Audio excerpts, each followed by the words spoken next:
Hello everybody, welcome to my channel.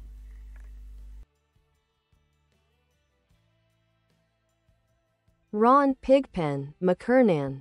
The soul of the early Grateful Dead. Ron McKernan was never the loudest member of the Grateful Dead, but his presence cut straight through the noise. Long before the band became synonymous with sprawling improvisations and psychedelic exploration, Pigpen anchored their sound with something earthier. He brought the grit, he brought the blues, he brought the heart. Born in 1945 in San Bruno, California, McKernan grew up around music. His father was a DJ who filled the house with rhythm and blues. And those records lit a fire in him that never went out. While his future bandmates drifted toward folk revival scenes and experimental jams, Pigpen was soaking up muddy waters, Lightnin Hopkins, Jimmy Reed, and every harmonica line he could get his hands on. When he joined the Warlocks, who soon renamed themselves the Grateful Dead, Pigpen's musical identity shaped the band more than many fans realize. Early Dead shows leaned heavily on his strengths. He commanded the room with raw, soulful vocals and kept the crowd locked in with organ, harmonica, and the kind of stage presence that made you feel like you were in a neighborhood bar instead of a psychedelic circus. His signature moment was probably "Turn on Your Love Light." If Jerry Garcia took audiences into outer space, Pigpen pulled them back into a sweaty, shouting party on Earth.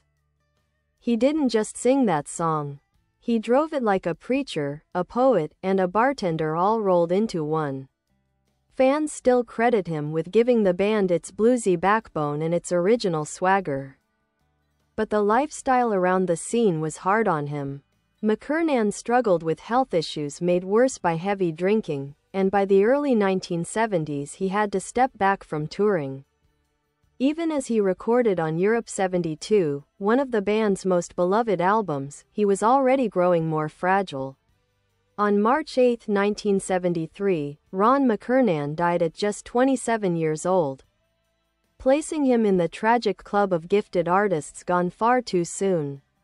Despite his short time with the band, Pigpen's influence is written all over the Grateful Dead's early years.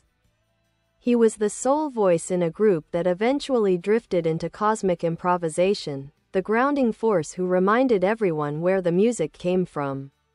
Blues, R&B, raw feeling. The stuff you can't fake. Ask almost any Deadhead and they'll tell you. Without Pigpen, the Grateful Dead would still have been good, but they wouldn't have been the same. He left behind a legacy defined not by the length of his career, but by the depth of the feeling he brought into the room every time he stepped on stage.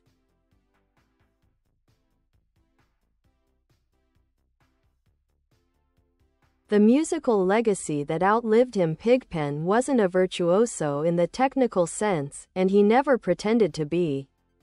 While the rest of the Dead were stretching songs into half-hour voyages through improvisational space, Pigpen kept his feet planted in the dirt. He favored feel over flash, relying on instinct, timing, and the kind of musical intuition that you either have or you don't. His blues harp wasn't fancy, but it was honest. His organ playing was simple, but it sat exactly where it needed to sit. His voice? Pure gravelly soul. This contrast became part of what made the early Dead so compelling. The band's reputation is built on exploratory jams. But Pigpen provided a counterweight that kept their sound tethered to something immediate and human. Listen to early recordings of "Hard to Handle" or "Good Morning Little Schoolgirl," and you can hear how much the band leaned on Pigpen's phrasing, letting his vocals dictate the shape of the song. Even Jerry Garcia, who became the band's spiritual and musical centerpiece, openly admired Pigpen's power. Bandmates often recalled that Garcia considered Pigpen the group's natural frontman in the early days. He knew how to command a room without ever seeming to try. There was no theater to him. He looked like a guy who wandered in from the parking lot, picked up a mic, and tore the place down with a blues number he felt in his bones. A life on the fringe of the scene he helped create ironically, Pigpen wasn't into most of the psychedelic culture that surrounded the band. While others experimented heavily with LSD, he mostly stayed away from it. He preferred a bottle to a trip, and over time, that preference chipped away at his health. By 1971, the strain was showing.